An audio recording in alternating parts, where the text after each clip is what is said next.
Ouais.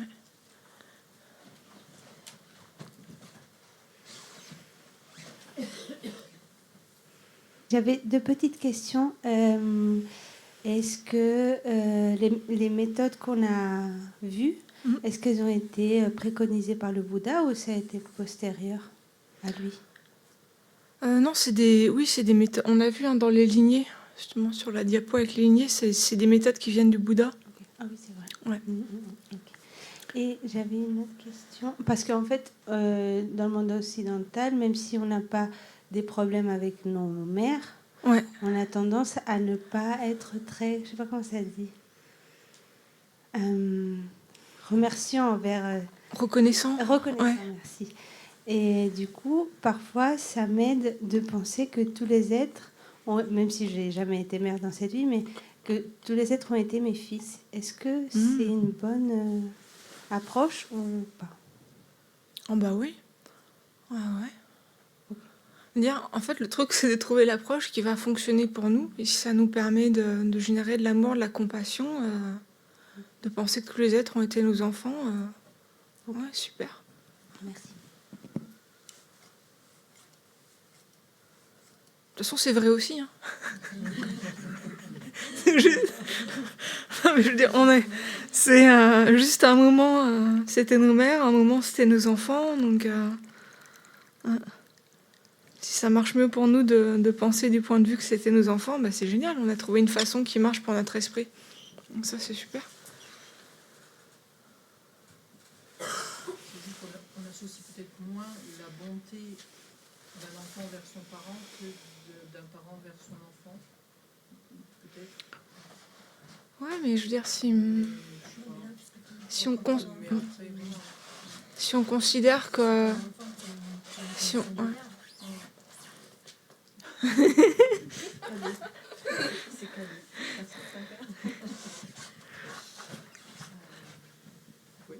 Vas-y, pour les gens sur Zoom qui puissent entendre. Je disais, peut-être que la notion de bonté était moins évidente dans la relation enfant vers le parent que le dévouement d'une mère et la bonté d'une mère vis-à-vis d'un enfant.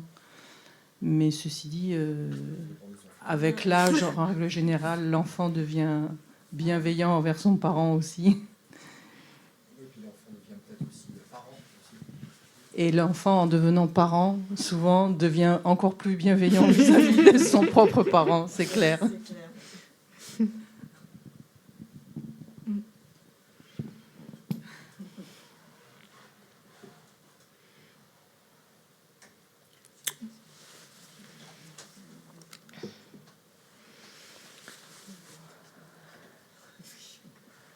Ok.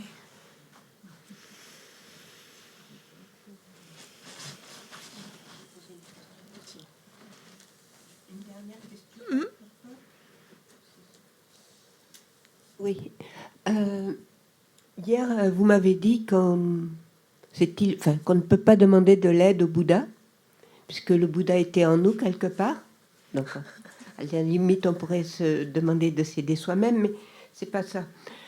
Si on ne peut pas demander de l'aide au Bouddha, comment on peut avoir, nous, la prétention d'aider les autres, même à travers l'esprit de bodhicitta? Alors, non, c'était pas. Je crois que c'est pas exactement ça que j'ai voulu dire hier. C'est, on peut complètement demander de l'aide au Bouddha.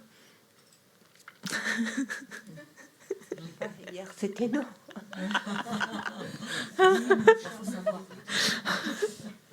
En fait, j'ai envie de dire, ça dépend vraiment de l'esprit de chaque personne. Il y a des personnes pour qui, parce qu'en fait, cet aspect-là de demander l'aide d'un Bouddha, de Tara, de Chenrezig, c'est possible, et certaines personnes, ça va les aider. Et c'est possible de le faire complètement,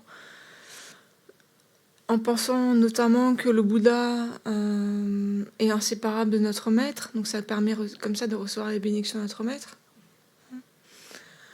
Et ça, c'est une façon de voir. On peut aussi voir que le Bouddha, finalement, c'est une manifestation extérieure de notre plein potentiel. Donc, ultimement, il n'y a pas de différence entre lui et nous. Mais ça peut nous permettre de le visualiser à l'extérieur, ça peut nous permettre de donner forme à notre potentiel. Donc, En fait, il y a vraiment... Et puis, il y a des gens pour qui ça, c'est une pratique qui va pas du tout parler, cet aspect plus dévotion. Donc, Donc, ça dépend vraiment de chaque personne, en fait. En fait, ce qui est formidable dans cette voie-là, c'est que on peut s'engager sur une pratique plus dans l'aspect dévotion, ou bien on peut rester plus sur l'aspect raisonnement, et dans les deux cas, progresser, en fait. Donc c'est pour ça qu'il n'y a pas une réponse, en fait. Ça dépend vraiment des prédispositions de chaque personne. Après, la question, c'était comment prétendre... Comment on le relie à la bodhicitta, où nous, on va aider les autres. Comment nous, on y arriverait mieux que le Bouddha lui-même, même. Okay. Au-delà du problème, je comprends bien qu'on peut aborder le Bouddha sous l'angle de la foi, mais c'est comme quand on fait le lien avec la bodhicitta que ça va plus. Okay. Enfin, ça va plus. Ok. Donc en fait, le Bouddha, par exemple, on va dire le Bouddha Shakyamuni, il avait des liens karmiques avec certaines personnes, tous ses premiers disciples, toutes les personnes qu'il a rencontrées quand il était en vie, les personnes qui ont reçu directement son enseignement, toutes les personnes qui ont atteint des réalisations en étant guidées directement par le Bouddha. Mais nous, où est-ce qu'on était à ce moment-là? On était déjà quelque part, à l'époque du Bouddha, il y a 2600 ans. On n'était pas en Inde, enfin peut-être qu'on était en Inde, mais peut-être qu'on n'a pas eu l'occasion de rencontrer le Bouddha. Ou peut-être qu'on était dans un autre pays. De toute façon, si on était en Europe il y a 2600 ans, c'est sûr qu'on n'a pas rencontré le Bouddha dans cette vie-là.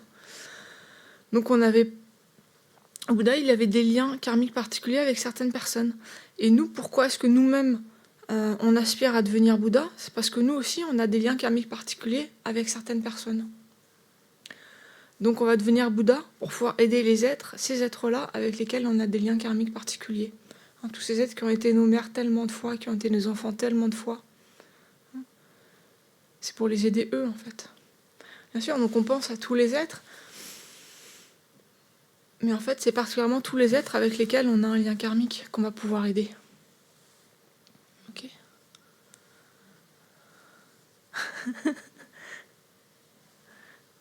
Ça... Merci. Ouais. Ok.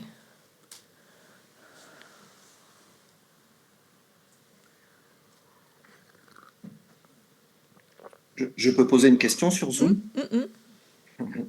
Bonjour, c'est Christophe. Bonjour. Je voulais poser la question de l'implication du maître spirituel, en fait, dans l'entraînement à développer bodhicitta. En fait, je me dis que c'est l'exemple que je peux avoir, ce serait le maître spirituel. Et ce serait en fait, pour moi, presque un point de départ.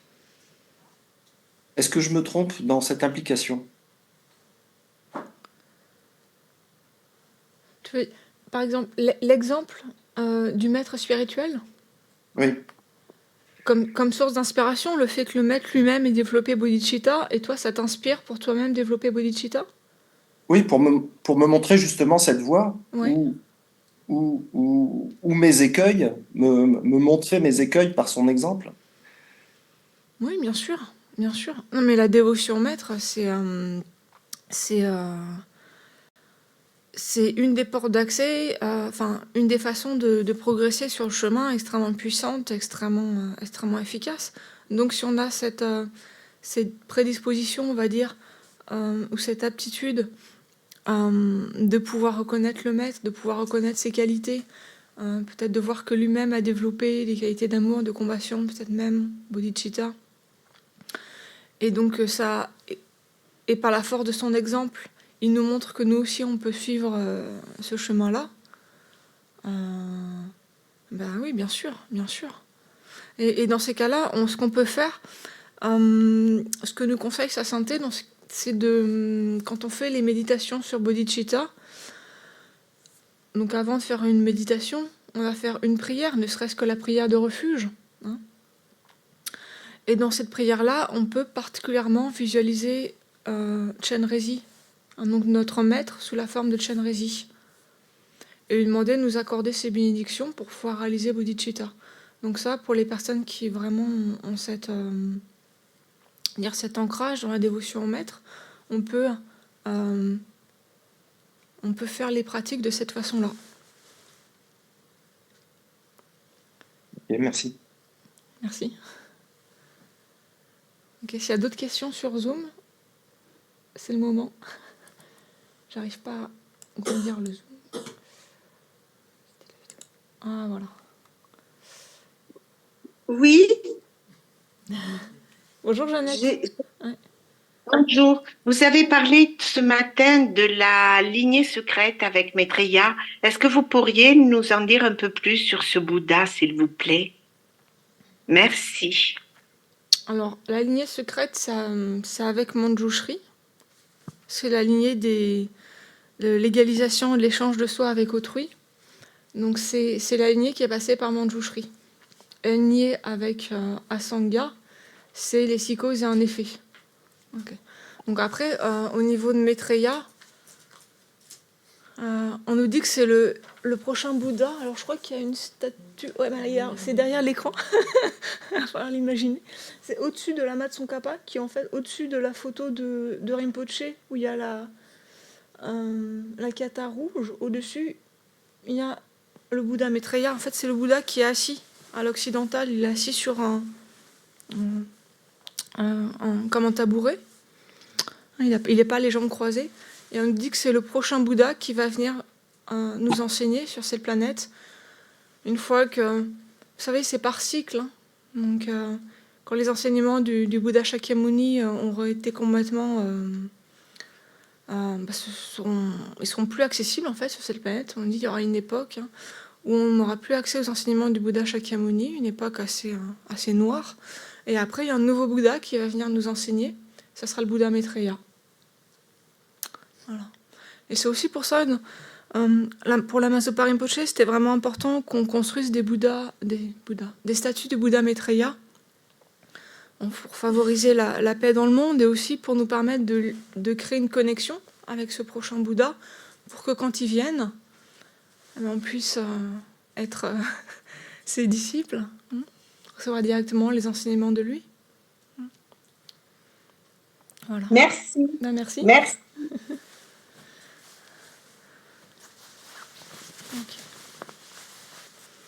Ouais. Attends, il y a faut le micro. Faut qu'il est de ce côté-là.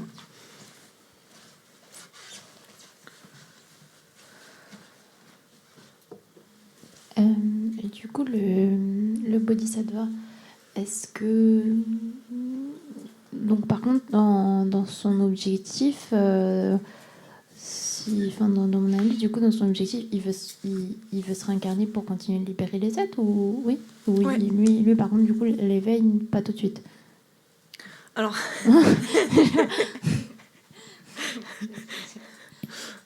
Alors, à un certain niveau, il continue à se réincarner, mais motivé par l'altruisme. Et il a le choix sur les formes, les types de réincarnation qu'il va prendre. Donc, un être ordinaire, il se réincarne sous l'emprise du karma et des perturbations. Sans aucun choix, on est propulsé dans notre prochaine naissance, vraiment, on est propulsé sous l'emprise, sous la force des karmas et des kléchas qu'on a créés dans le passé. Un bodhisattva, surtout si c'est un arya bodhisattva, aussi, on va dire, s'il a réalisé la vacuité, en tout cas, voilà. Ce qui est important, c'est qu'à un certain niveau de réalisation, il peut contrôler les types de renaissance qu'il va prendre. Donc, s'il voit que c'est bénéfique de se réincarner dans telle et telle famille, dans tel et tel pays, et ben, il peut le faire par choix, en fait, pour être bénéfique aux êtres.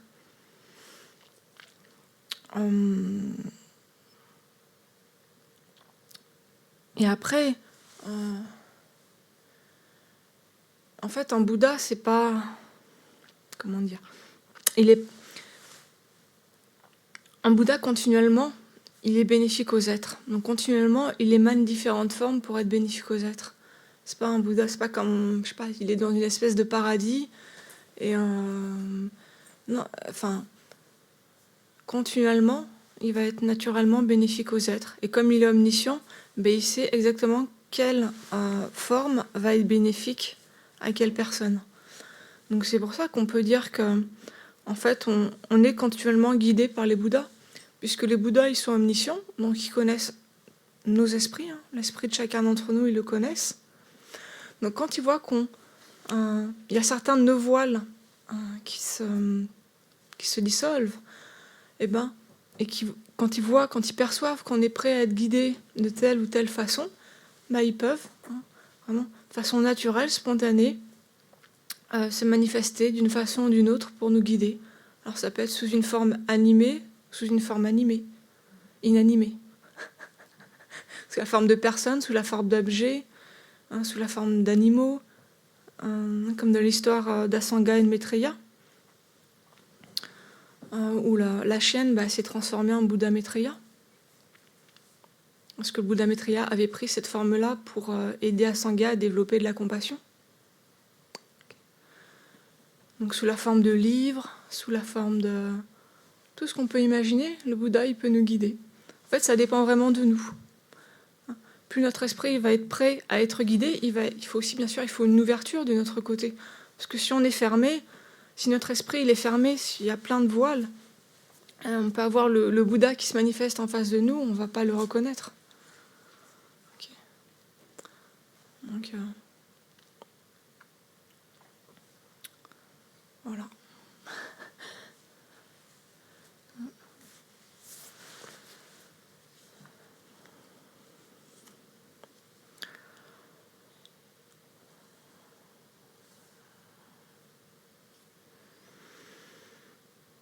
Ok. C'est bien une discussion après le déjeuner, ça permet de lutter contre l'endormissement. Ok. C'est bon sur Zoom, il n'y a plus de questions? Tout va bien? Ok. J'avais une question, s'il vous plaît. Ouais, Yael. Oui. Je voulais savoir, il y a des gens qui sont, enfin, je m'en suis aperçue, hein, il y a des gens qui sont naturellement dans la bodhicitta et d'autres pas. Qu'est-ce qui fait qu'ils sont naturellement dans cet état de bodhicitta? La familiarisation de leur esprit avec bodhicitta. C'est-à-dire familiarisation, c'est une autre façon de dire méditation. C'est que encore et encore, ils ont médité sur bodhicitta. Alors peut-être c'était pas dans cette vie-là, non, mais dans une vie passée, ça veut dire qu'ils se sont familiarisés. Alors peut-être c'était pas complètement bodhicitta, peut-être c'était l'amour, la compassion, mais en tout cas c'est des gens à un moment donné, ils ont familiarisé leur courant de conscience avec l'amour, la compassion, la bodhicitta. Donc après dans cette vie, ça se manifeste à nouveau de façon naturelle. D'accord, oui, c'est ce que je pensais moi aussi. Je pensais que c'était lié au karma, enfin aux vies antérieures. Oui, on peut dire ça, oui, c'est une familiarisation. Donc ils ont créé cette habitude mentale, on va dire. Comme il y a des gens, ils se familiarisent avec la colère. Oui. Et ça se perturbe. C'est pour ça, même des jeunes enfants, on l'observe chez des enfants. Il y en a, naturellement, ils ont du bon cœur. Ils voient des animaux, ils vont vouloir les aider. Puis il y en a, ils vont aller torturer des animaux, quoi. Oui. C'est ce que je pense. Ils ont les mêmes parents, ils ont été élevés de la même façon et ils ont des prédispositions karmiques différentes. C'est ce que je pensais. Voilà. D'accord. Merci beaucoup. Merci.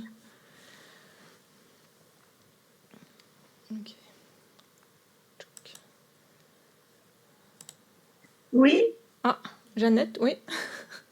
Je n'ai pas eu veuillez m'excuser, je n'ai pas eu le temps de noter le titre du dernier livre sur la bodhicitta et je voulais savoir s'il existait sous forme papier aux éditions Mahayana.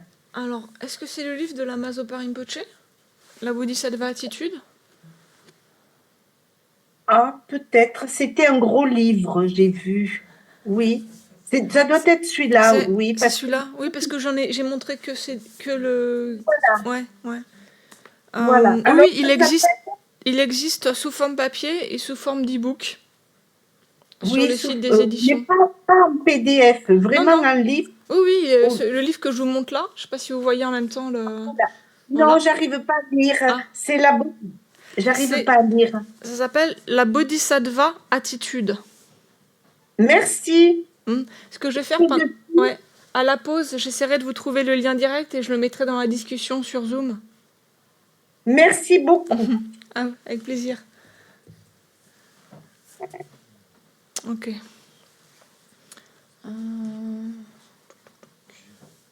Voilà. Ouais, vas-y.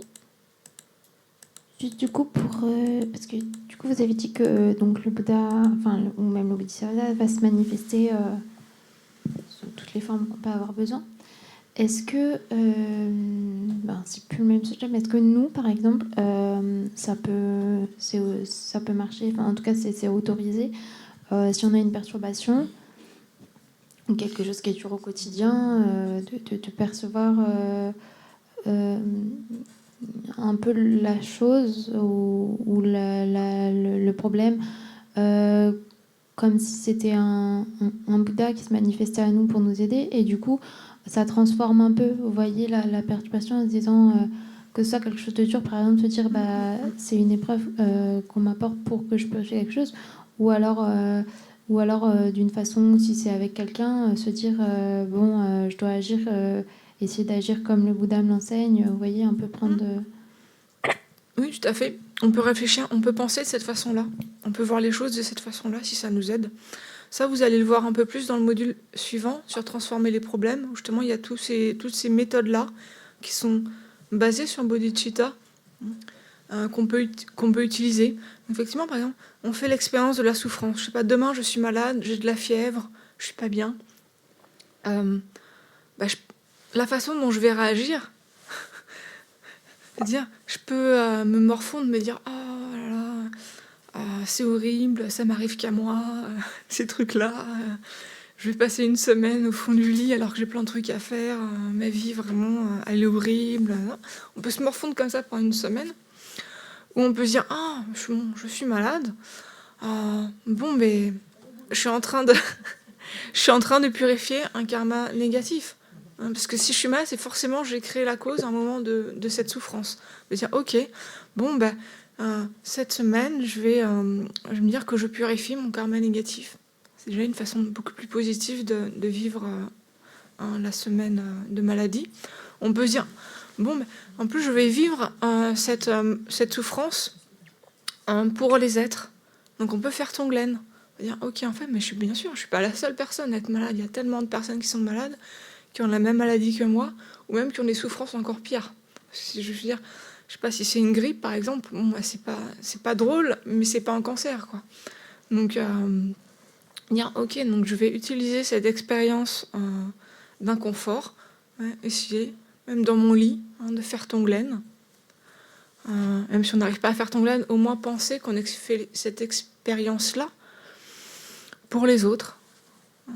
On assume, c'est comme si on assumait la souffrance des autres sur nous-mêmes pour nous permettre de vaincre notre auto-chérissement. Et on peut dédier ça pour que les autres n'aient pas à faire l'expérience de telle souffrance.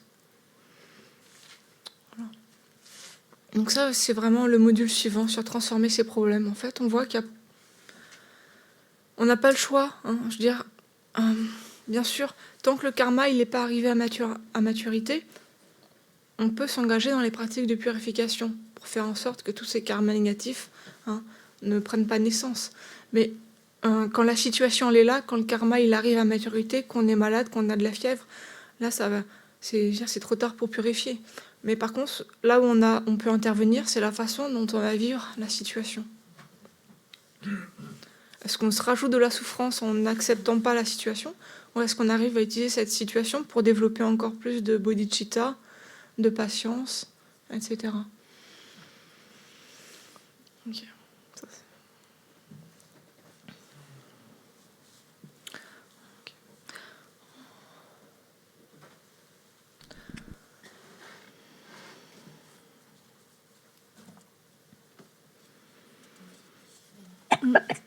Ah oui. Dis-moi. Ah oui, j'ai pas partagé. Ok. Alors, ah oui, attends.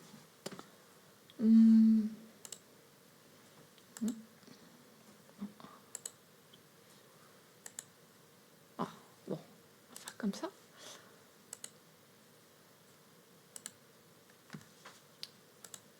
Alors, partager l'écran. Ouais, partager. Voilà.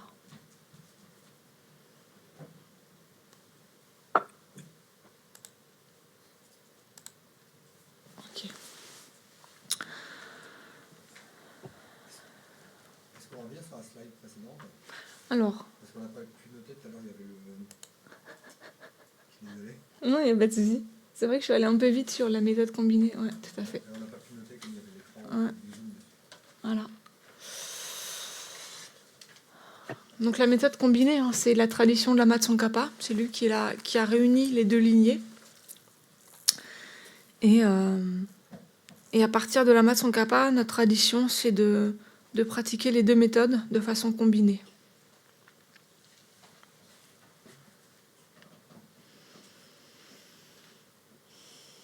Après, les slides, on les mettra dans Classroom. Hein. Donc vous pourrez les retrouver à la maison, revenir dessus. Classroom, tu vois. Ok. Après, c'est vraiment...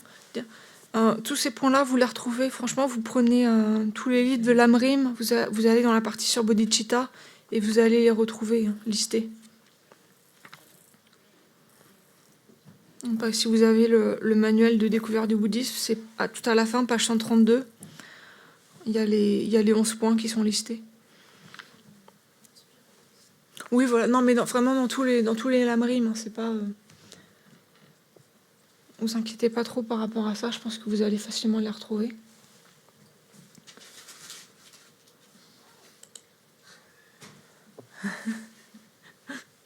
Ok.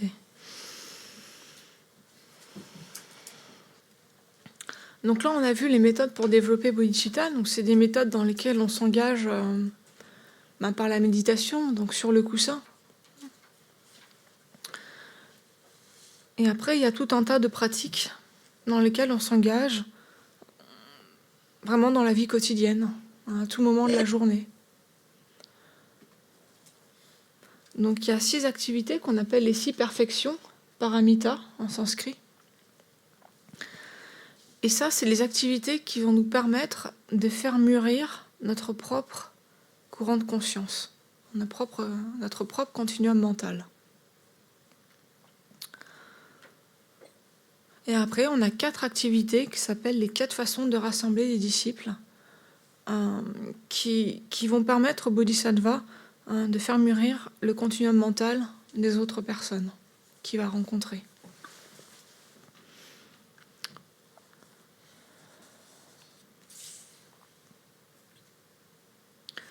Donc là, on va s'intéresser plus particulièrement aussi paramita. Donc c'est toutes les activités en fait qui vont nous permettre de parachever nos collections de mérite et de sagesse.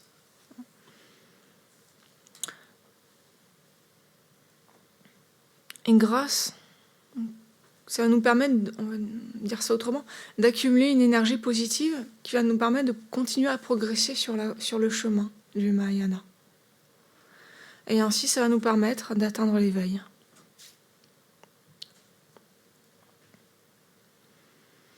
Donc on voit qu'il y a 6 perfections: la générosité, l'éthique, la patience, la persévérance, la concentration et la sagesse. Donc les 5 premières se focalisent vraiment sur l'aspect méthode, et la dernière, la sagesse, bien sûr sur l'aspect sagesse.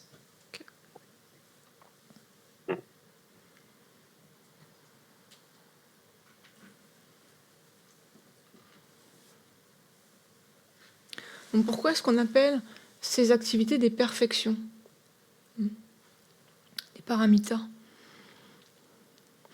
Donc Geshe Zopa, pour les personnes qui... Peut-être il y en a qui ont commencé à lire le commentaire de Geshe Zopa, qui est un commentaire du Lamrim Chenmo, le Lamrim de Lama Tsongkhapa. Donc son commentaire, Geshe Zopa, il nous dit que On appelle ces pratiques des perfections parce qu'elles ne sont pas effectuées uniquement pour notre propre bien, mais elles sont effectuées pour le bien d'autrui. Si c'était effectué uniquement pour notre propre bien, on appellerait juste ça des pratiques. On n'appellerait pas ça des perfections. Elles deviennent des perfections parce que elles sont effectuées pour le bien d'autrui. Donc il explique ça dans le volume 3, qui est le volume où il parle des activités des bodhisattvas. Donc pour les personnes qui souhaiteraient vraiment approfondir le sujet de bodhicitta, c'est aussi une source de référence, le 3e volume du livre de Geshe Zopa, dans lequel il commente le Lamrim Chenmo.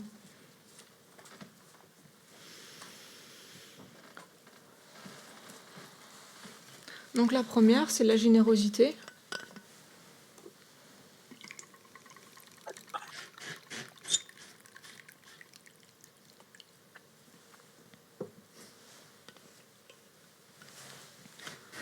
Donc qu'est-ce que c'est, la générosité ? On nous dit c'est l'intention de donner. C'est l'esprit qui souhaite donner. Donc l'objectif principal de cette paramita, c'est d'éliminer notre attachement, en développant cet état d'esprit qui souhaite donner. Donc Shantideva, il nous dit la pensée de donner à tous les êtres toutes nos possessions et leurs fruits constitue la perfection de la générosité. C'est donc un simple état d'esprit.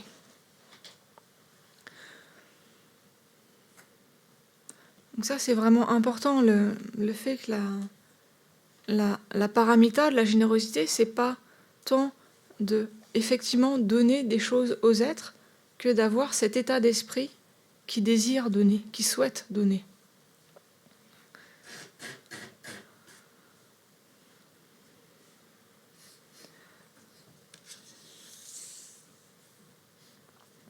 Donc on parle de 3 types de générosité traditionnellement dans les textes. La première forme de générosité, c'est le don de biens matériels. Donc là, on va donner des objets, de la nourriture.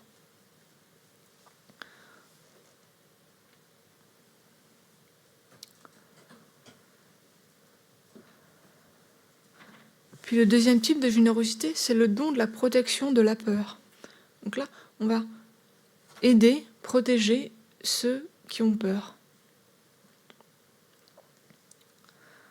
Donc traditionnellement, on nous parle du fait de guider les voyageurs, parce que à notre époque, ça nous semble un peu plus abstrait, mais il faut s'imaginer, même en Europe, dans des temps finalement assez récents, où le fait de voyager, c'était assez périlleux. On pouvait être attaqué par des brigands, notre diligence pouvait être attaquée.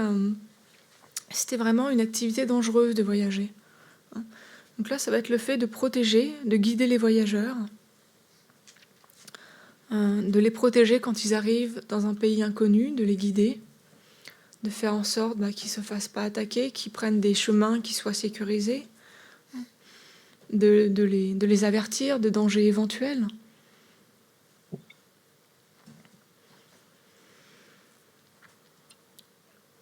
Mais ça peut être aussi réconforter quelqu'un qui a peur de l'obscurité, par exemple, qui a peur du noir, qui fait des cauchemars.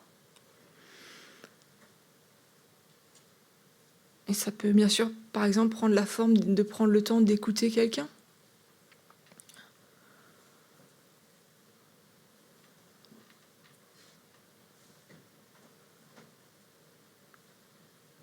Donc ça, à notre époque, je pense que c'est peut-être une des choses les plus généreuses qu'on puisse offrir, c'est de notre temps. Et vraiment écouter quelqu'un, accueillir la personne comme elle est, et en mettant de côté, nous, nos a priori, en étant vraiment présent pour la personne.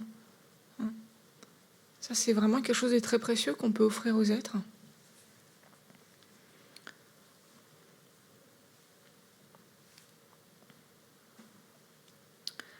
Puis le troisième type de générosité, c'est le don du dharma. Donc ça, on dit, c'est en fait le meilleur des dons. Parce que bien sûr, c'est ce qui va permettre à la personne de mettre un terme de façon définitive à toutes ses souffrances. Donc c'est la meilleure chose qu'on puisse apporter à quelqu'un.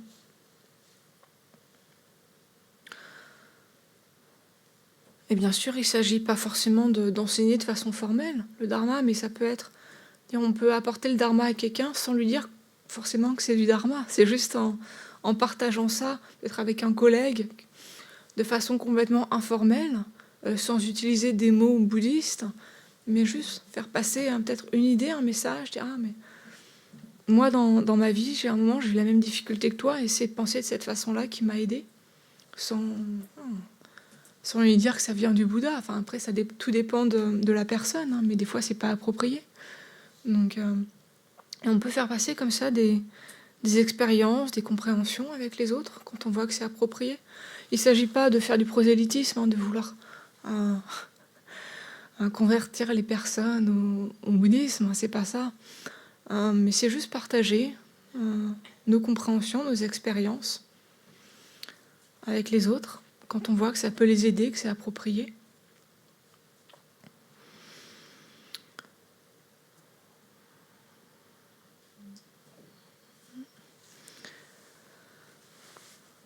Donc, comment faire pour pratiquer la générosité ?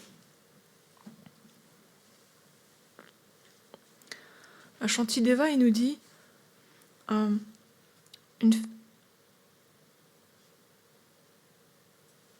ce qu'on peut faire, c'est penser que de toute façon, au moment de notre mort, tous nos biens, toutes nos possessions, on devra les abandonner, on devra les laisser derrière nous. Donc, pourquoi pas les partager dès maintenant avec les êtres qui en ont besoin ? Puis, de toute façon, c'est juste temporairement, c'est à nous. Mais c'est juste à nous dans cette vie-là. Bien sûr, au moment de la mort, on va partir seul, sans aucune de nos possessions, même les vêtements qu'on a sur nous, on ne pourra pas les emporter.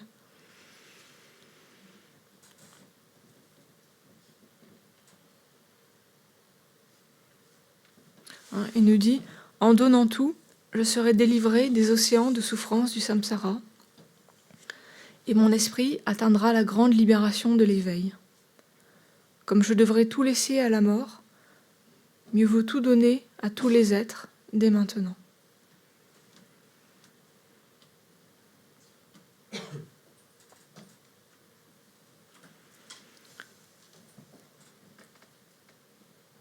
En fait, donc il s'agit d'un état d'esprit. Donc ce qui est vraiment important, c'est de développer cet état d'esprit de lâcher prise, hein, de desserrer la saisie qu'on a sur nos possessions.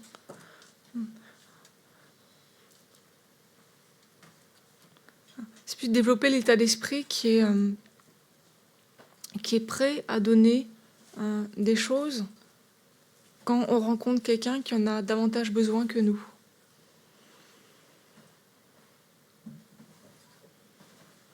Et après, bien sûr, c'est graduel. On ne va pas donner toutes nos possessions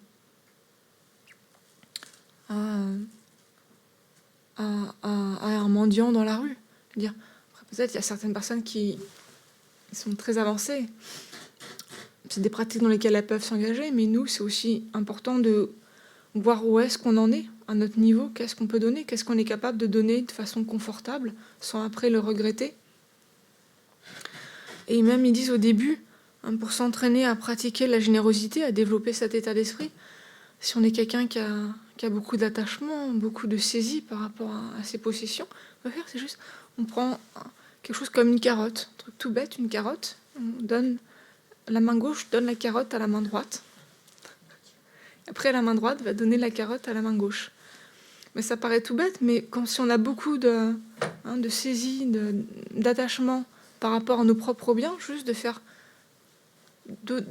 qu'une main donne un objet à une autre main et s'entraîner comme ça, ça va commencer à familiariser notre esprit avec la générosité. Et après, c'est vraiment quelque chose dans lequel on va s'engager de façon très graduelle, progressive. Et aussi, c'est quelque chose dans lequel on peut s'engager mentalement, hein, les offrandes. On peut, hein, dans la pratique, dans la prière en 7 branches, il y a la pratique de l'offrande, il y a aussi la pratique de l'offrande du mandala, il y a la pratique des offrandes de Samanta Madra, où on visualise des offrandes, et chacune de ces offrandes qu'on visualise se démultiplie. Et comme ça devient des offrandes infinies qui remplissent tout l'espace. Donc, faire ces pratiques-là, ça habitue notre esprit à cet état d'esprit de la générosité.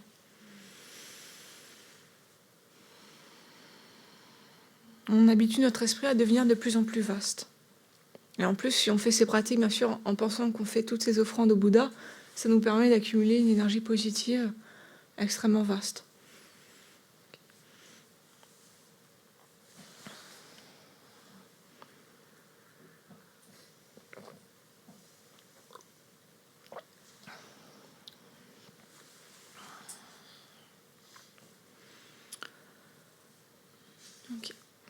Donc après, la deuxième paramita, c'est l'éthique.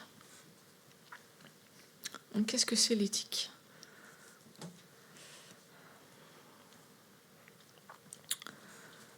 Ne pas nuire. Ouais, super. J'adore, il y a des voix qui sortent, c'est génial. Faire du bien. Ouais. Ne Vouloir pas nuire. faire du bien. Non, mais la première, c'était très bien, Daniel. Pratiquer les 10 vertus. Ouais, pratiquer les 10 vertus. Ok. Donc la définition de l'éthique, c'est l'esprit qui renonce à nuire. Donc la première réponse était vraiment super. C'est l'esprit qui renonce à nuire.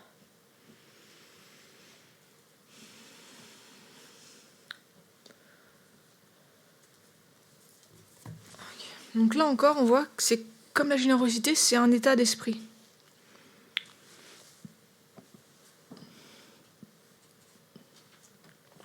Et Shantideva, il nous dit où mettre les poissons et autres animaux pour être sûr que personne ne les tue.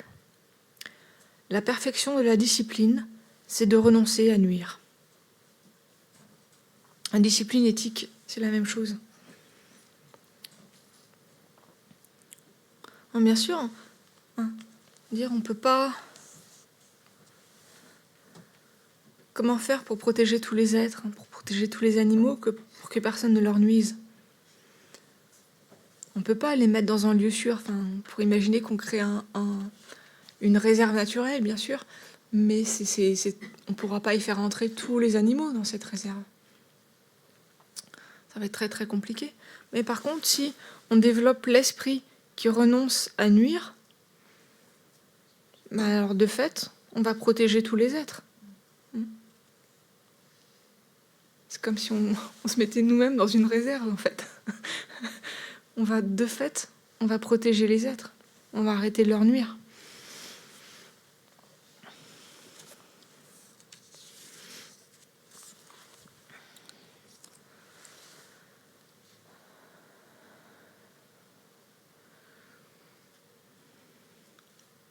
Donc il y a un premier niveau d'éthique, c'est comme disait la deuxième personne, j'ai pas vu le prénom, qui a parlé des 10 non-vertus. Donc ça, c'est le premier niveau d'éthique, c'est l'éthique de l'abstention, où on abandonne certaines activités du corps, de la parole, de l'esprit, parce qu'on a reconnu que ces activités-là étaient nuisibles aux êtres.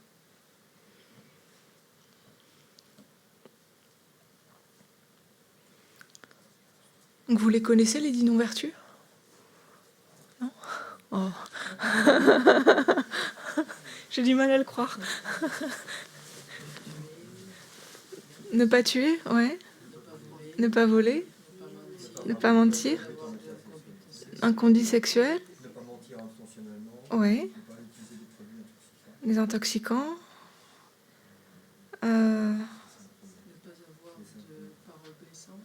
Les paroles blessantes, ouais. Malveillante. Et qui crée la La discorde, ouais, ne pas créer la discorde par nos paroles. Et il y en a un autre aussi pour la parole, qu'on fait beaucoup. Ne pas mentir, ne pas Les mentir. paroles futiles, les bavardages inutiles. Ouais. Ouais. Je crois que là, vous les avez toutes dites. Et après, par l'esprit, qu'est-ce qu'il y a par l'esprit? La malveillance. Ouais, la malveillance, ouais. L'intention de nuire, on peut dire. La convoitise et les vues fausses. Ouais, exactement. Bah voilà, vous les connaissez. Ah voilà, c'est le package. Alors quelqu'un dit les intoxicants, prendre des intoxicants, c'est pas listé dans la liste des non-vertus. Okay. Mais c'est sûr que si on prend des intoxicants, on va avoir beaucoup plus facilement tendance à s'engager dans une de ces 10 non-vertus, voire dans plusieurs. Donc c'est le fait de s'abstenir de prendre des intoxicants, c'est en plus vu comme un acte de prévention pour pas que notre corps, parole, esprit puisse s'engager dans une des 10 non-vertus. Mais en soi, c'est pas listé dans les 10 non-vertus.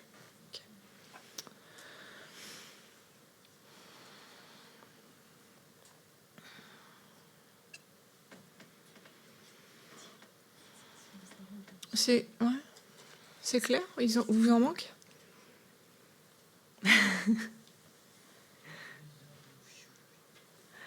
Ok.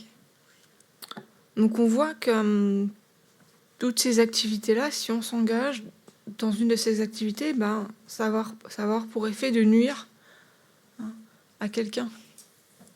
Bien sûr. L'exemple de tuer, c'est le pire. La chose la plus délétère qu'on puisse faire à quelqu'un, c'est bien évidemment de lui ôter sa vie. Nous, c'est la chose, si on pense par rapport à nous-mêmes, c'est la chose la pire qu'on puisse nous faire.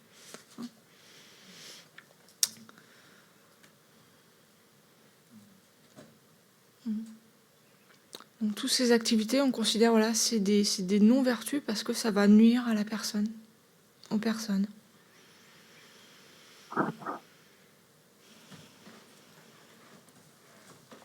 Et puis on parle des 3 niveaux de vœux. Donc ces vœux, ça va nous permettre de préserver notre éthique, donc, notamment ne pas nous engager dans les 10 actions non vertueuses.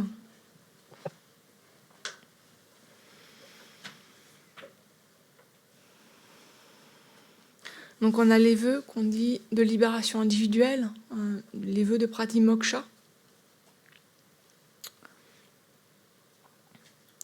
Donc il y a la voie monastique et il y a la voie laïque. Donc pour la voie monastique, il y a différents niveaux d'ordination monastique, avec de plus en plus de vœux. Et pour la voie laïque, il y a les 5 vœux laïques.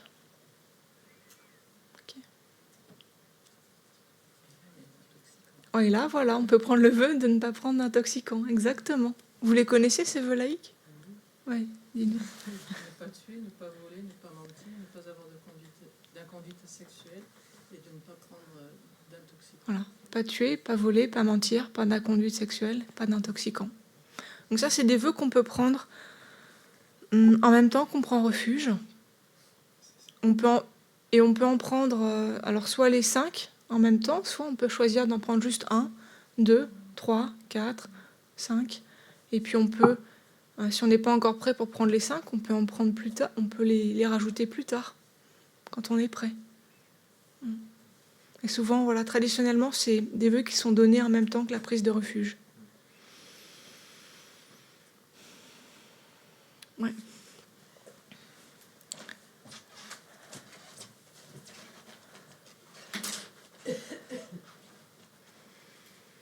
Oui, dans le cas du vœu de ne pas tuer, comment on fait dans les cas où tuer, c'est pour protéger? Je parle à des traitements, je parle à des antiparasitaires, pour protéger d'autres êtres. Parce que des fois, on est un peu obligé, si on veut protéger, ou nourrir. Ouais, après, il y a, bien sûr, ça c'est vraiment faire appel, on va dire, à notre propre sagesse, de vraiment analyser la situation, les conditions. Et c'est sûr que dans notre vie, telle qu'elle est, avec les conditions de vie qu'on a sur cette planète, mais on va tuer de façon involontaire. Je veux dire, on prend la voiture, il y a des insectes qui vont être écrasés contre le pare-brise. On dit, ok, moi je prends pas la voiture, je marche, je fais tout à pied ou en vélo, mais on va quand même écraser des insectes sous nos semelles, sous notre vélo. Ouais, il y a un certain niveau de souffrance qu'on crée de façon complètement involontaire. Là, c'est de pas volontairement, ou quand on pourrait s'en abstenir, ôter la vie d'un autre être. Après, si c'est des cas, bien sûr, ça va être pour... Il y a des choses qu'on est obligé de faire. Par exemple, si on a un gazon, c'est pratiquement obligé, on va tondre l'herbe. Forcément, on va tuer des insectes à ce moment-là, quoi. Il y a des choses, on ne peut pas. Il y avait comme ça, à l'époque du Bouddha, il y avait des... Comment c'était les Jain, qui... Eux, ils se déplaçaient avec un petit balai pour ôter les insectes sur leur chemin, pour pas les écraser. Voilà,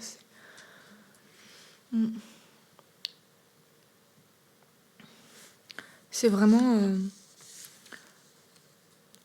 revenir à ce qu'est la perfection de l'éthique, c'est renoncer à nuire à autrui. Là, dans ces activités qu'on a mentionnées, bien sûr, notre intention n'est pas de nuire.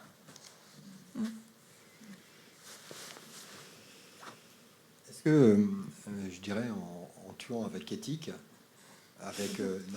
quand je dis avec éthique, c'est avec un respect de l'animal ou un respect, est-ce que ça change quelque chose? Parce que moi, j'ai une pratique, par exemple, je fais de la chasse marine depuis que je suis enfant, et c'est pour nourrir ma famille, mes amis, mais je le fais toujours avec respect pour l'animal, je le fais pas comme un sauvage ou quoi que ce soit, et je voulais savoir si cette pratique peut s'intégrer quand même dans le...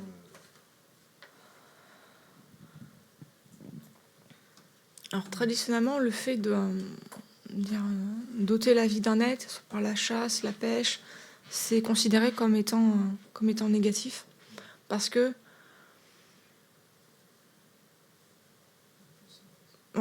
c'est ça, parce qu'il y a d'autres façons de faire pour se nourrir, en fait. Après ça c'est des choix individuels, quoi. Ça c'est vraiment c'est très personnel. Le Bouddha,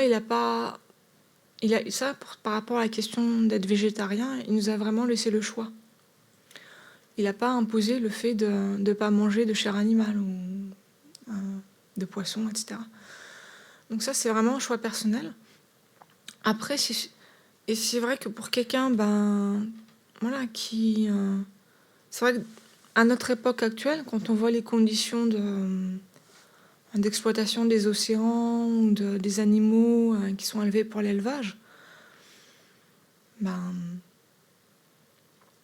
personnellement, maintenant je me dis que peut-être quelqu'un qui doit manger de la chair animale, au moins franchement, s'il tue l'animal lui-même, au moins il se rend compte de ce qu'il est en train de faire, quoi. Et je pense que peut-être c'est peut-être quelque part, ça c'est mon truc personnel, c'est peut-être même peut-être moins hypocrite que quelqu'un qui achète quelque chose au supermarché, parce qu'il voit tout ce qui s'est passé du début à la fin.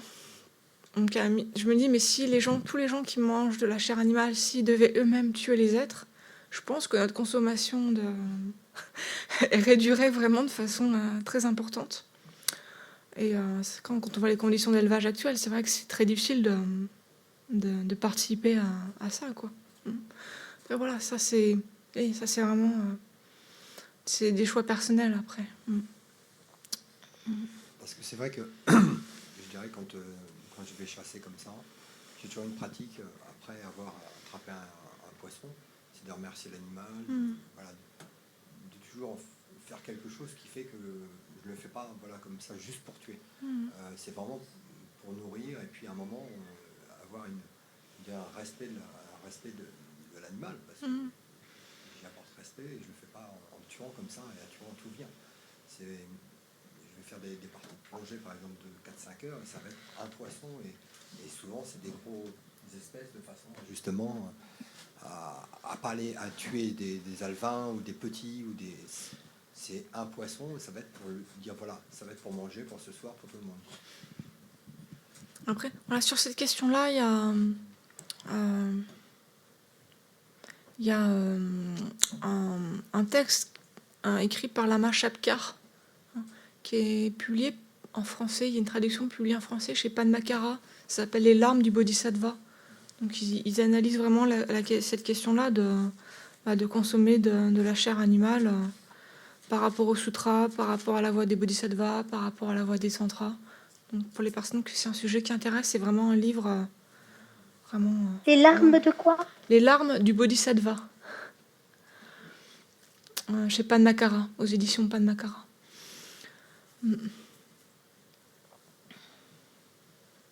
Ça, c'est sûr, à notre époque, il y a plein de choix. Comme ça, on est confronté à plein de questions très difficiles. Donc, je ne suis pas là pour vous dire faut faire ci, faut pas faire ça. Vous allez en enfer si vous faites ceci. Non, ça, c'est vraiment chacun d'examiner son esprit, d'essayer le plus possible de comprendre les enseignements, ce qu'a voulu dire le Bouddha, de voir ses motivations, de voir ses conditions, ses circonstances personnelles, et d'essayer de faire au mieux avec tout ça, quoi. Ouais. Oui, Vénérable, il y a Aurélien. Ouais. Bonjour Vénérable. J'avais une question par rapport au vœu. Si on prend le vœu de ne pas tuer et que on tue des moustiques ou des insectes avec notre voiture, est-ce que ça crée une transgression ou pas? Non, parce qu'il n'y a pas l'intention. Ok. On ne le fait pas intentionnellement. Après, ce qu'on peut faire aussi, il y a des mantras qu'on peut réciter. On peut réciter le matin et le souffler après l'avoir récité sur les semelles de nos chaussures, sur les pneus de la voiture, sur le pare-brise, sur les pneus du vélo, enfin voilà. Et il est page 15 dans le livre de prière. Voilà. C'est le mantra pour bénir les pieds. Om Krishna Ragana Umri Soha.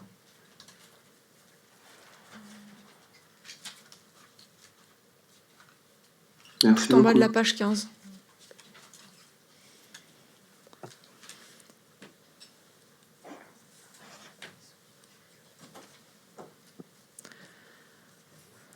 Oui. Ouais. Il y a quelqu'un qui parle? Ouais. Je peux parler? Oui, allez-y. Dans la générosité, il y a l'intention. Mais lorsqu'on est en prélèvement automatique depuis des années, qu'on ne sait plus ce qu'on donne ni à qui on donne, on a perdu l'intention. Quid de cette action? Alors, on garde le prélèvement, mais bon, parce qu'à un moment donné, on a dit que c'était bien. Et alors, on fait plusieurs prélèvements selon les causes qu'on veut aider. Et puis, au bout des années, on ne sait plus, on ne s'en occupe plus, et c'est normal, on le voit dans notre relevé, c'est tout. L'intention a disparu. D'accord, super. Mais déjà, l'intention de mettre en place, au début, quand on a mis en place ce prélèvement automatique, déjà l'intention, elle était hyper positive, quoi. Parce que on a eu cette intention de donner pas juste une fois, mais tous les mois, comme ça. Donc c'est quand même, je trouve que c'est quand même très positif par rapport au fait de donner juste une fois. Et puis après, comme vous avez dit, on le voit dans les relevés quand même. Donc je pense qu'il faut quand même un minimum attention à ce qui se passe sur notre compte. Donc à chaque fois qu'on va voir le compte, qu'on voit le relevé, la ligne, il y a cette association qui en donne, j'ai donné ça, mais là on peut se réjouir. Okay, se réjouir, j'ai donné 5 €, c'est formidable. Est-ce que votre enseignement est enregistré? Oui. Depuis hier? Oui, c'est enregistré. C'est enregistré. On le retrouvera dans les enseignements de Vajra Yogini. Oui, ça fait partie de l'enseignement de cet week-end, ça fait partie du module 10. C'est dans le playlist. C'est le programme d'études. Et notre vénérable enseignante a parlé de Classroom. Qu'est-ce que c'est? Oui, c'est une question technique, mais en fait, si vous êtes inscrit comme étudiante,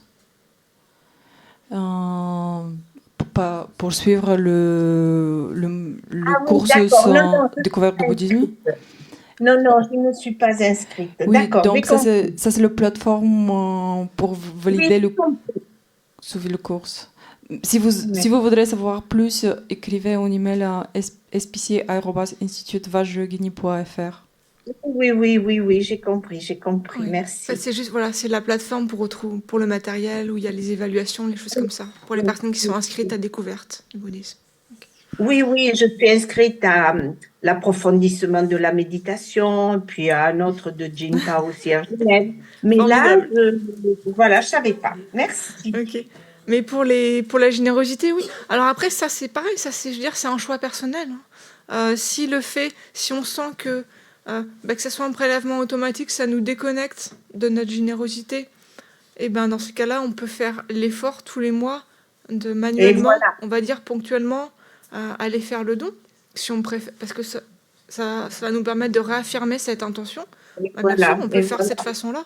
Après, il y a des gens, après, mais en fait, moi, prélèvement automatique, c'est bien parce que j'ai vraiment cette intention très forte de soutenir continuellement. Et si jamais j'oublie, au moins, quand on est tous très occupés, on peut se dire, ouais, mais au moins, si j'oublie, au moins, je sais que ça va se perpétuer. Et puis, on peut régulièrement se réjouir. Donc, ça, c'est pareil, c'est vraiment un choix personnel, hein, voir ce qui correspond le mieux à notre esprit. Merci. Merci. Ça, le Bouddha n'a pas enseigné le prélèvement automatique.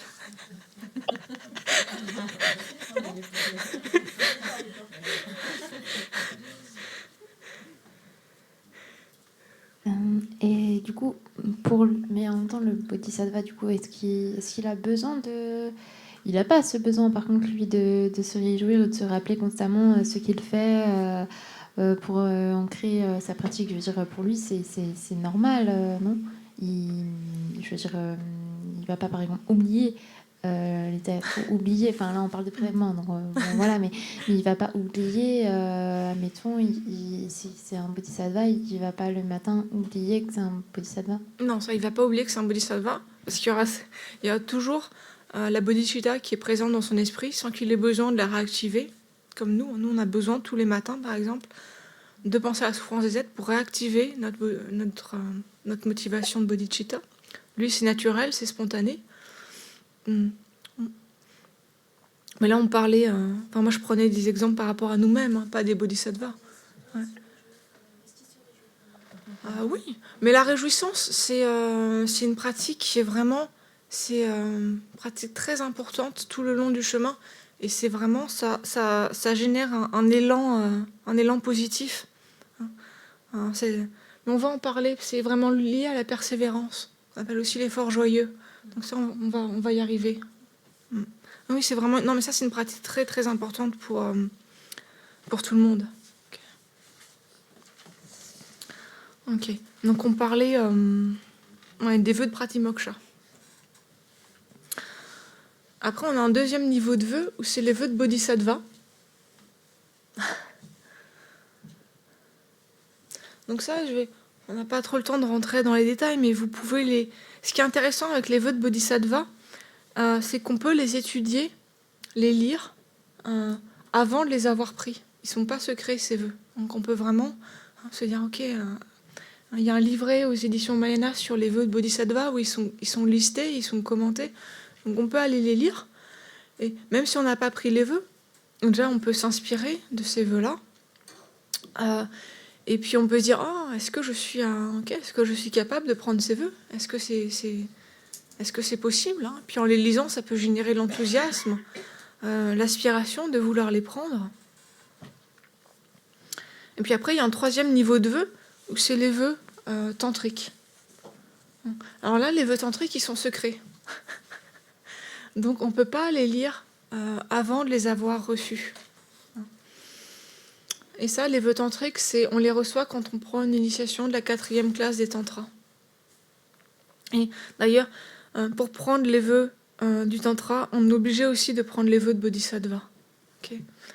Moi, je vous dis ça aussi, un petit conseil, hein, c'est si vous envisagez un moment de prendre une telle initiation, au moins commencez déjà par vous renseigner sur les vœux de bodhisattva avant, parce que sinon vous allez risquer vous retrouver avec le package des vœux de Bodhisattva, des vœux de Tantra, et avoir tout ça de complètement nouveau avant. Donc mon conseil, c'est vraiment d'y aller étape par étape, et déjà de prendre les vœux de Bodhisattva, de vivre un certain temps avec ces vœux-là, et après de voir pour la suite.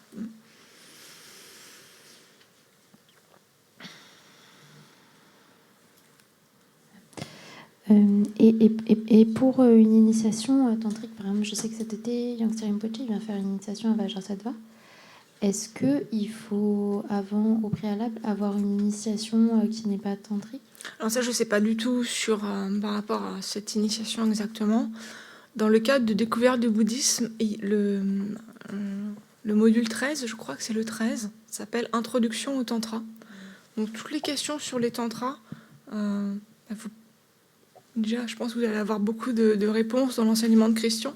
Et ce type de questions-là, ça sera vraiment approprié de les poser à ce moment-là, quoi.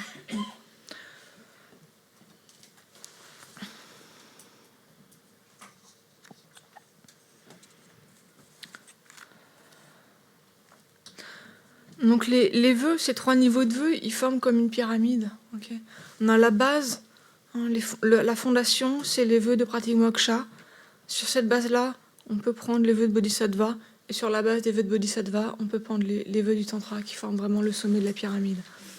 Donc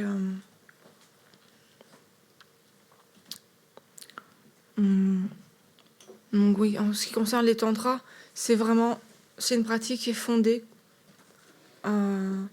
donc sur l'éthique. C'est-à-dire que sans éthique, sans vœu de libération individuelle, de toute façon, il n'y a pas de fondement pour les vœux tantriques. Et pareil, sans cette motivation du Mahayana, pareil, on ne peut pas s'engager dans la pratique des tantras, en fait. On peut s'engager, mais ça n'aura pas les résultats qu'on veut. Ça sera plutôt dangereux qu'autre chose. Donc par rapport à ça, moi, si j'ai un conseil, c'est vraiment d'y aller vraiment progressivement, de commencer par les vœux de pratique moksha, puis après les vœux de bodhisattva, et puis d'attendre un certain temps avant de pas se précipiter, quoi. Voilà. Oui.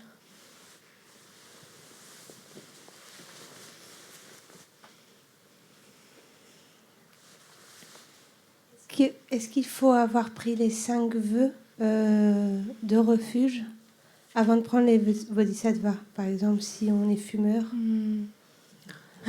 comme par exemple. Est-ce qu'on peut pas être... Je crois. Ça à vérifier avec le maître qui donne les vœux de bodhisattva. C'est bien de lui poser la question avant. Je pense que c'est possible. Surtout pour un cas comme ça qui est quand même assez particulier, quoi. Je pense que c'est possible. Ouais. Mais voilà, c'est vrai que traditionnellement, on commence par les vœux de pratique moksha. Merci.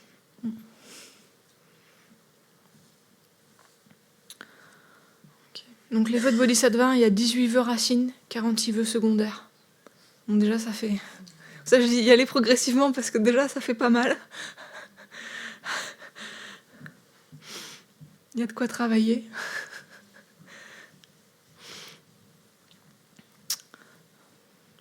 Donc après, quels sont les bienfaits de prendre des vœux aussi? C'est une question qui vient souvent, ça. Pourquoi?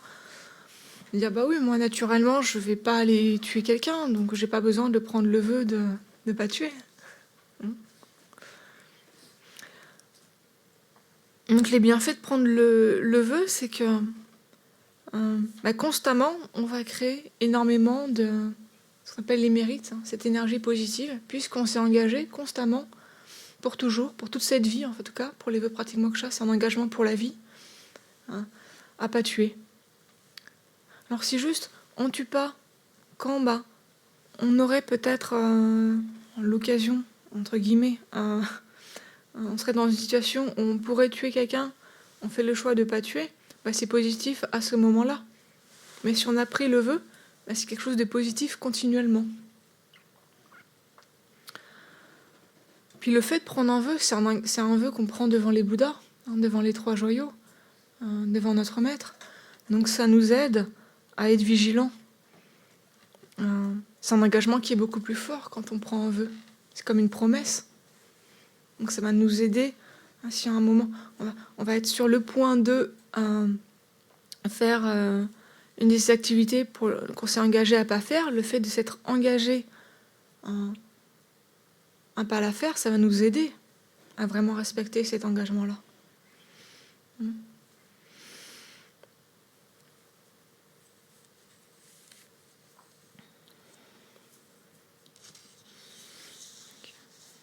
Donc là, ça c'est pour la discipline de l'abstention. Ces 3 niveaux de vœux. Après, il y a une autre forme de discipline éthique qui est la réunion des dharmas vertueux. Donc ça, c'est tous les efforts dans lesquels on s'engage par nos 3 portes afin de pratiquer la vertu. C'est l'éthique de la réunion des dharmas vertueux. Donc c'est toutes les offrandes, les prosternations, le service, nos études, nos méditations, etc. C'est tout ce qui est lié aux 6 paramitas, les 6 perfections, tout ce qui peut nous aider à les faire s'accroître, à les empêcher de dégénérer. Tout ce qui va nous aider à faire mûrir notre propre esprit et celui des autres personnes.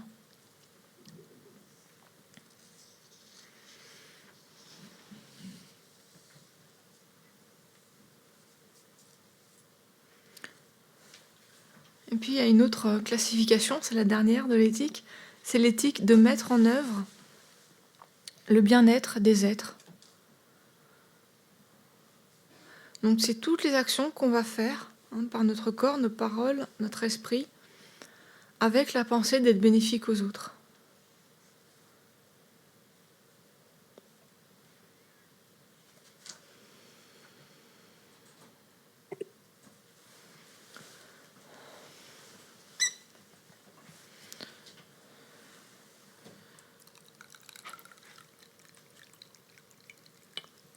Donc on voit l'éthique, c'est un entraînement, quoi. C'est très difficile d'avoir une éthique parfaite. Parce que on a ces perturbations mentales dans notre esprit. Et même si on a pris l'engagement de ne pas faire certaines activités, c'est très difficile de les respecter de façon pure, parce qu'on peut être entraîné par des habitudes négatives. Donc après, faut le voir comme un entraînement.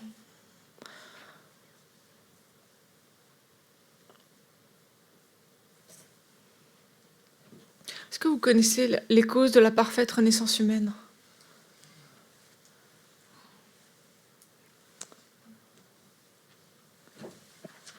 Avoir respecté l'éthique. Oui. Et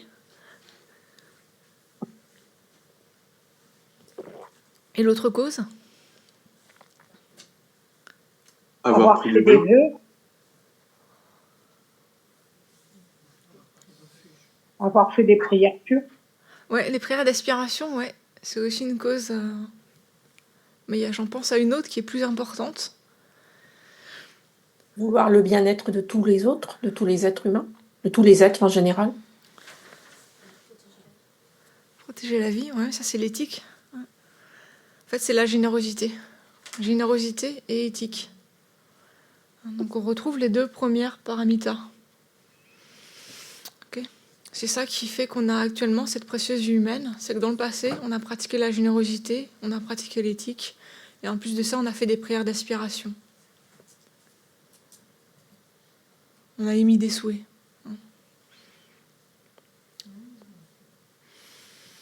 C'est quand même important de savoir d'où ça vient et comment faire en sorte qu'au minimum, on puisse à nouveau avoir une précieuse existence humaine dans notre prochaine vie. Mais si parfois on a aussi fait l'inverse, si parfois on a aussi pas au contraire eu un acte égoïste ou qu'on n'a pas eu d'éthique, mais qu'on en a eu quand même parfois, et du coup là, est-ce qu'on a une chance d'avoir une renaissance humaine ou non ? Ah oui, parce que maintenant on a rencontré les méthodes pour faire en sorte que tous ces karmas négatifs, ils n'arrivent pas à maturité. On sait comment purifier. On a parlé hier des 4 pouvoirs d'opposition. Donc on a la trousse de secours pour justement dans cette vie, on a cette précieuse renaissance humaine. Donc on a rencontré les enseignements du Bouddha.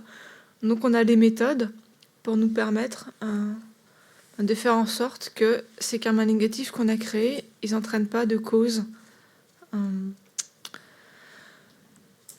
Ils n'arrivent pas à maturité sous forme d'une renaissance infortunée dans notre prochaine vie. Okay. Donc là, on a tout ce qu'il faut pour continuer de façon positive ce chemin spirituel dans lequel on s'est engagé. C'est quoi les prières d'inspiration? C'est le souhait, c'est les souhaits.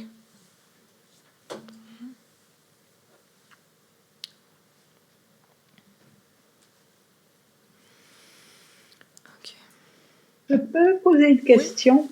Oui. Est-ce que les vœux de Pratimoksha, ce sont les mêmes que les vœux que l'on prend lorsqu'on prend refuge? Oui. En dehors des substances intoxicantes. Alors, quand on prend refuge, il y a des engagements liés au refuge. Il y a des engagements par rapport au Bouddha, par rapport au Dharma, par rapport au Sangha. Donc ça, c'est pas les vœux Pratimoksha. Par exemple, le fait de respecter les images de Bouddha, etc. Ça, c'est des engagements par rapport aux 3 joyaux. Et à côté de ça, lors de la cérémonie de refuge, en général, il y a la possibilité de prendre ces 5 vœux laïques. C'est ne pas tuer, ne pas voler, ne pas mentir, voilà, c'est pas ça, avoir d'inconduite sexuelle. Et le 5e, c'est quoi? Les intoxicants, ne pas en prendre. C'est ça, alors, les vœux de Pratimoksha? Oui. C'est les vœux laïques. Si vous voulez, dans les vœux de Pratimoksha, par exemple, moi j'ai des vœux de Pratimoksha aussi, mais c'est les vœux monastiques. D'accord. Ok. Merci. Avec plaisir. Ok, donc on arrive à la patience. Oui, par rapport à l'éthique aussi, ce qui est vraiment important, ce qui peut aussi nous motiver, c'est que, aussi dans le cadre de la pratique de Shiné, du calme mental, la concentration, la base, c'est l'éthique. Okay. Si on n'a pas... Parce que l'éthique, c'est ce qui permet à notre esprit de ne pas être trop agité. De contrôler un minimum notre esprit. D'être un minimum dans de la satisfaction. Donc ça va vraiment nous aider. Et sans une base, on va dire au minimum des vœux de libération individuelle, de pratique moksha, au minimum les vœux laïques, ça va être très difficile de s'engager dans la pratique de Shiné. Si on n'est même pas capable de respecter le fait de ne pas tuer, de ne pas voler, de ne pas mentir, de ne pas s'engager dans les inconduites sexuelles, de ne pas prendre d'intoxicants, si on n'est pas en capacité de respecter au minimum ces choses-là, ça montre que notre esprit est très facilement happé dans des perturbations, que ce soit la colère, l'attachement. Donc sur cette base-là, ça va être difficile de générer de la concentration. Okay.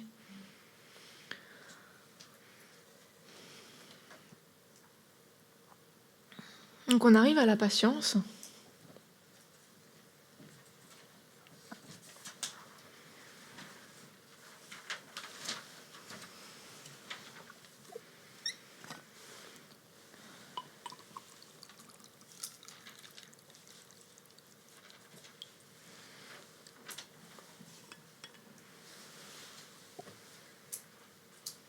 Donc qu'est-ce que c'est que la patience ? C'est un esprit qui va demeurer non troublé face au tort que d'autres personnes nous infligent, face à l'expérience de la souffrance, et qui va rester fermement établi dans la pratique du dharma.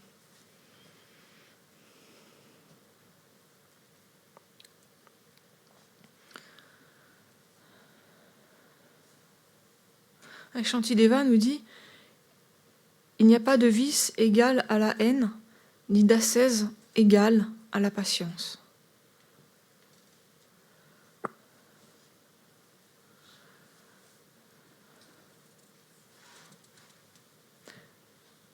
Et quel est l'ennemi de la patience ? Ça, je pense que vous le connaissez.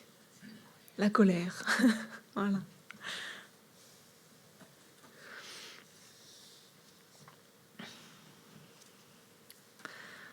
Et on a 3 divisions dans la patience. La première, c'est la patience de ne pas répondre au mal infligé par les autres, de ne pas répondre au mal par le mal.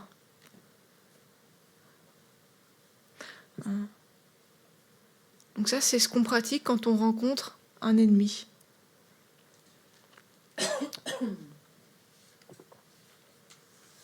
Donc face au tort qui nous est fait, de ne pas répondre par la colère. De ne pas se laisser emporter par la colère. Donc ça, bien sûr, si on ne s'est jamais entraîné à pratiquer la patience, qui est l'antidote de la colère, ça va être très très difficile face à du tort qui nous est fait de ne pas nous emporter. Parce que c'est notre mode de fonctionnement habituel, de se faire emporter par la colère.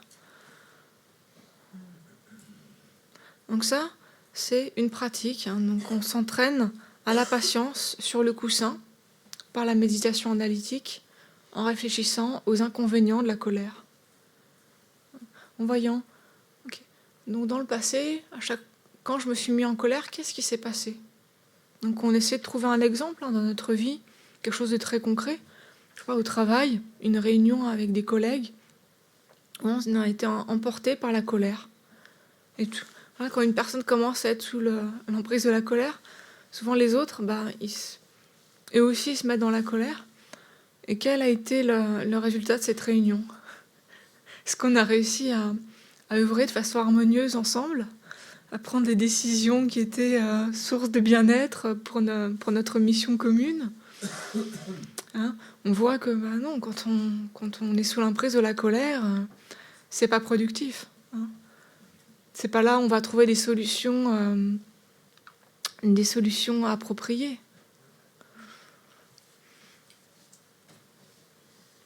On comprend comme ça des exemples dans une vie quotidienne.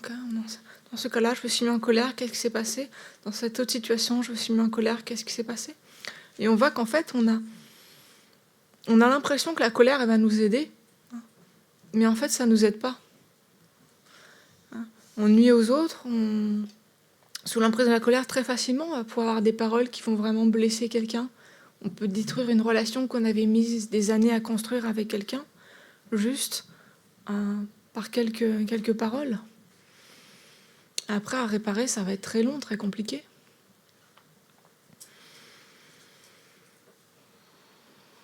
Et ils nous disent dans les enseignements qu'un moment de colère, ça détruit les racines de vertu accumulées pendant 1000 éons. C'est mort.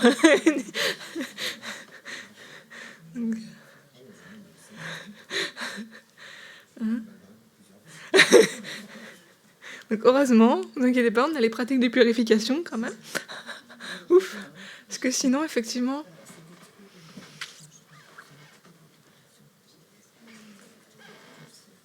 Comment? Oui, bien sûr, c'est une graine. Camille demande si c'est une graine pour après. Oui, c'est une habitude. C'est ça aussi. Plus on le fait, plus on va avoir tendance à le faire. Plus on se laisse emporter par la colère, plus ça devient une habitude. Et plus, à chaque fois qu'on se retrouve dans une situation similaire, c'est la réaction qu'on a.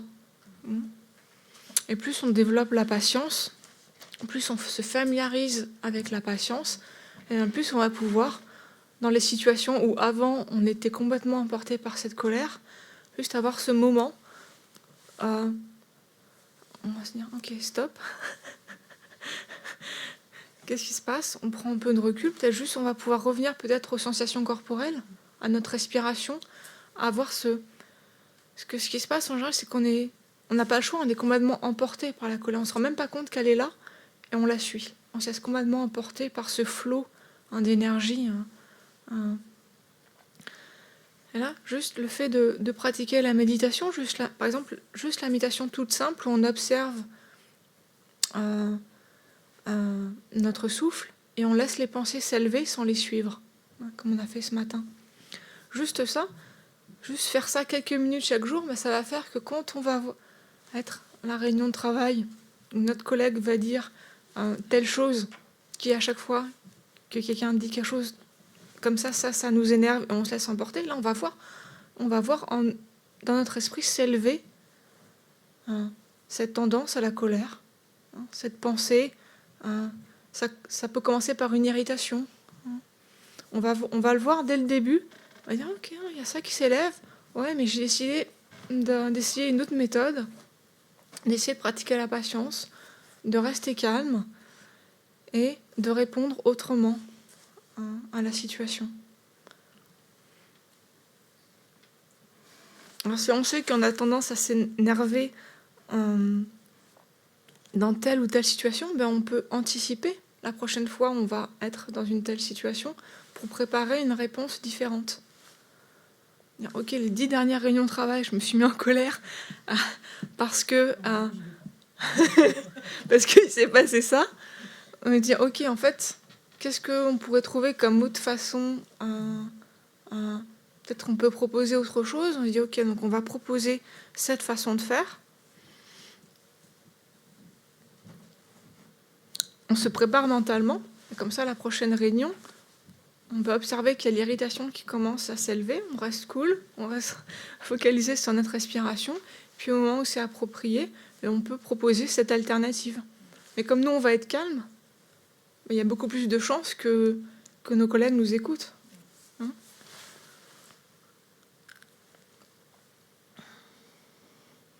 C'est un entraînement.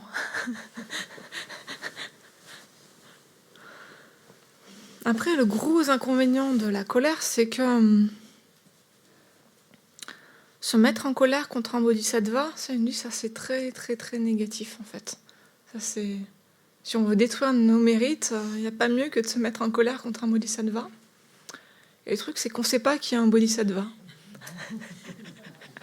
C'est le piège. Est-ce qu'ils n'ont pas un petit drapeau? Ah, bodhisattva. Non.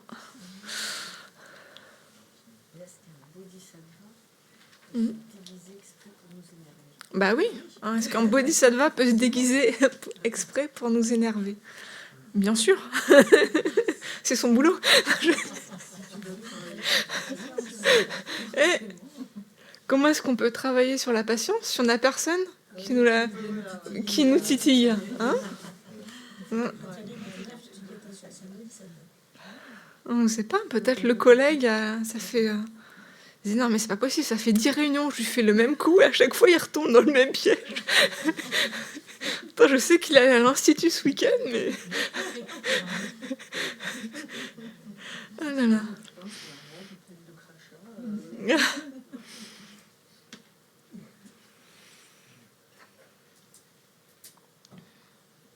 Puis aussi, ce qui entre en jeu, c'est qu'on a beaucoup d'attachement pour notre propre façon de voir les choses. Ça, c'est... Il y a une histoire comme ça où c'était...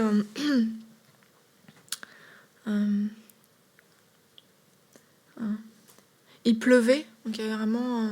c'était une forte pluie, il y avait de la boue, il y avait des coulées de boue comme ça, puis il y avait un stupa. Okay. Et le stupa, il a été...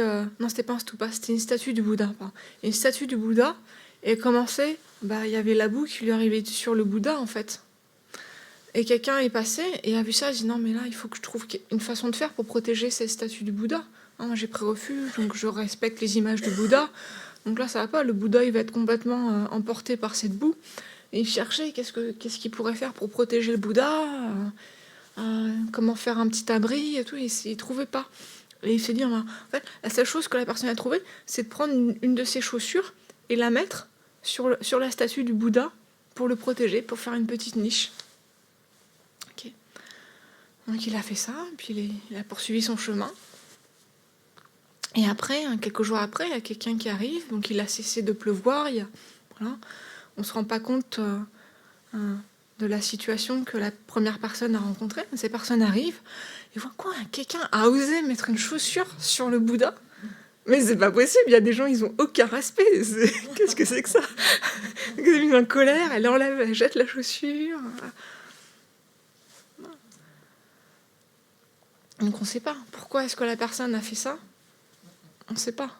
Et on est persuadé que notre interprétation de la situation, c'est la seule possible. Et ça, si on analyse notre vie quotidienne, ça arrive tout le temps. C'est ça, tout le temps. Tout le temps.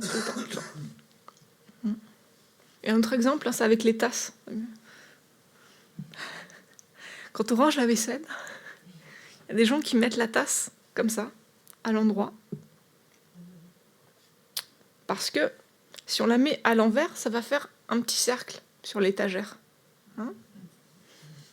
Donc c'est normal de la mettre quand même, parce que sinon ça va faire un cercle, ça va salir les étagères. Donc c'est complètement justifié.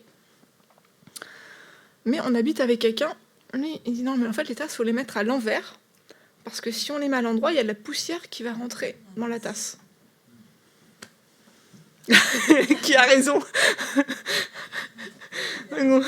On peut commencer un conflit comme ça parce que l'autre, je range jamais les tasses comme il faut, quoi.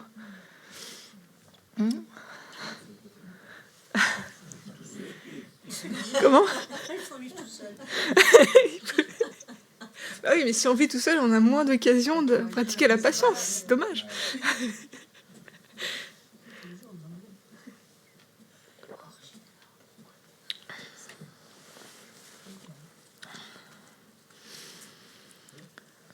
Ok, donc par rapport à ça, Shantideva, lui, nous dit, ok, s'il y a un remède à une solution, à quoi bon le mécontentement? Et s'il n'y a pas de remède, à quoi bon le mécontentement? S'il y a un problème, ok, mais ce qu'il faut faire, c'est trouver une solution. Mais s'il n'y a pas de solution, ben alors, ça ne sert à rien de s'énerver, exactement.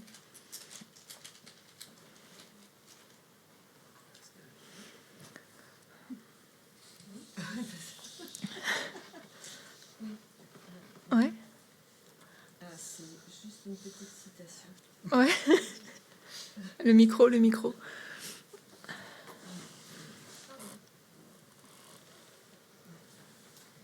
C'est juste une petite citation, c'est à la fin, tout finit par s'arranger. Et si ça n'est pas arrangé, c'est que ce n'est pas la fin. Ouais. C'est attribué à John Lennon, ça, non? Je sais pas qui c'est. Non, je non pense que c'est une parole d'un sage indien. D'accord. Ok. Très bien. Je sais pas. Maintenant, avec Internet, on voit il y a plein de citations qui sont attribuées à tout un tas de personnes. On ne sait jamais si ça vient vraiment de cette personne-là ou pas. Ouais. Oui, c'est une très bonne citation, ça. Ouais. C'est pareil, ce qu'on disait ce matin sur le fait de dézoomer. Chaplin, il disait, si on regarde la vie en gros plan, c'est une tragédie, mais si on regarde en large plan, c'est une comédie.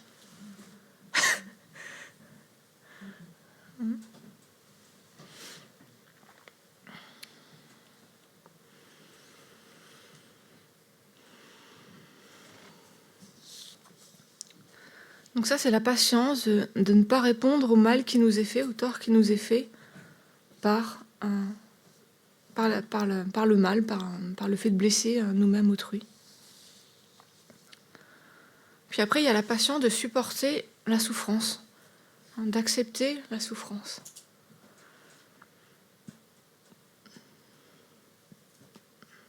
C'est l'exemple dont on parlait tout à l'heure, avec le fait d'être malade. Quand on est malade, quand on rencontre des difficultés, mais grâce à la patience, on peut pouvoir utiliser ces occasions-là pour pratiquer le dharma. Là, c'est quand on n'a pas le choix.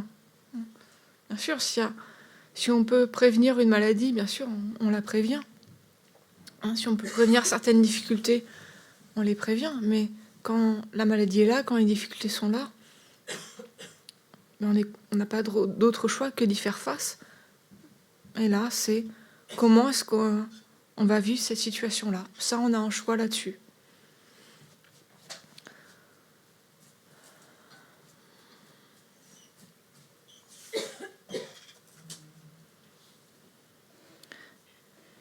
Et puis, à la patience, quand on pratique le dharma, quand on étudie, quand on pratique le dharma. C'est le fait de ne pas se décourager quand on rencontre des obstacles, des difficultés, des enseignements qu'on trouve difficiles. On est fatigué pendant les enseignements, on a faim, on a soif. Rinpoche était vraiment la mazopa. Mazopa, ça veut dire patience. en tibétain.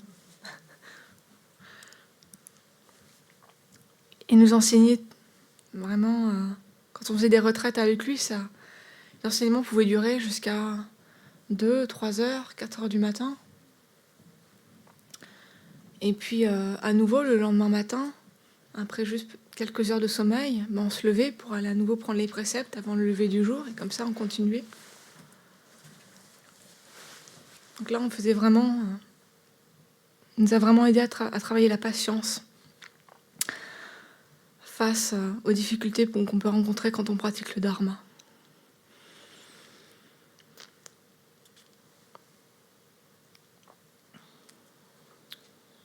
Ne pas se décourager. Et bien sûr, c'est par rapport à notre propre esprit aussi, bien sûr. C'est toutes les difficultés qu'on a quand on essaie de mettre en pratique les enseignements. Il faut vraiment faire preuve de patience envers nous-mêmes. Patience, bienveillance aussi. C'est une forme de bienveillance de faire preuve de patience face à nos difficultés. De rester positif, de ne pas se dire « j'y arriverai jamais », de ne pas aller dans des choses comme ça, vraiment de rester positif. Ok, c'est difficile, ça va prendre du temps, mais ce qu'il y a de bien, c'est que ces efforts, ils sont acquis. Toute la progression qu'on fait au niveau mental, on va le garder avec nous dans nos vies futures. C'est pas quelque chose qu'on va devoir abandonner au moment de la mort. La différence de nos possessions matérielles. Quand on regarde, on fait tellement d'efforts pour obtenir des possessions matérielles. C'est quelque chose, c'est juste pour cette vie-là. Il n'y a pas de bienfait sur le long terme. Alors que le fait de transformer notre esprit, ça va avoir des conséquences positives sur le long terme, et ça va rester avec nous dans le futur. Okay.